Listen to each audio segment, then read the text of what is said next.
We're unpacking 3 courageous questions that you can ask to develop enormous engagement with your audience.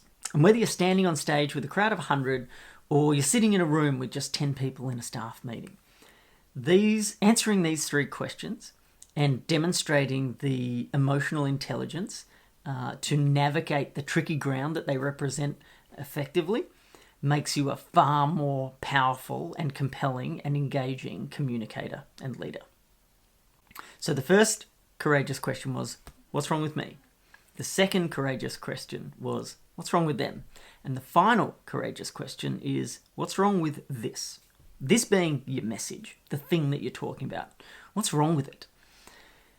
And the reason to ask this question is, particularly when we're up on stage or we're in a meeting with a C-suite executive group or we're in some way under pressure, we can feel a pressure to describe what we're talking about as some kind of utopia.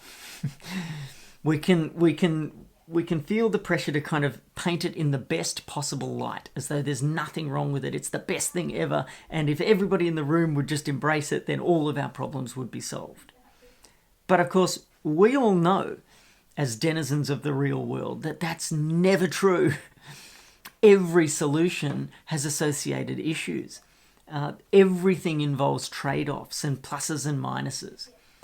And what we want to see from you as a communicator is the recognition of the issues that your solution or your message has, and to be convinced that you have considered those issues and weighed them up on balance with the pros and cons and all the complexity, and still believe that this is the right way to go.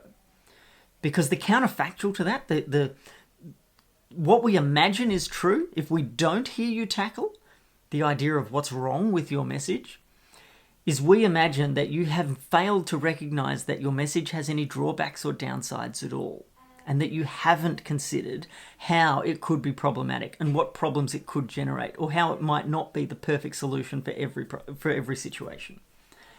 Which means that we become suspicious every time you tell us about the benefits, because we don't think you've recognized the drawbacks. And as a result, every time you tell us about the benefits, we start thinking in the audience about what the drawbacks might be, because we've noticed that you're not addressing them.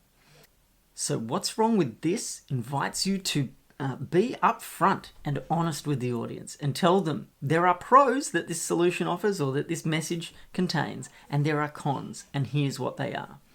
And what we want to do here is demonstrate the fact that we're not deluded into thinking that what we're saying here is gospel, or that it answers all, that it's all things to all people.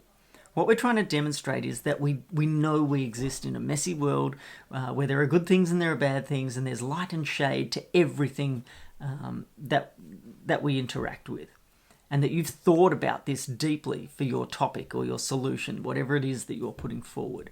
And that you're able to articulate the drawbacks as powerfully and as insightfully as you can articulate the benefits.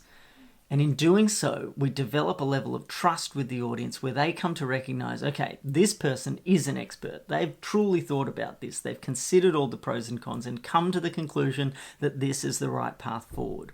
And that is a much more compelling place to come from if we're going to bring others along with us for the journey. So the third and final courageous question you can ask is, what's wrong with this?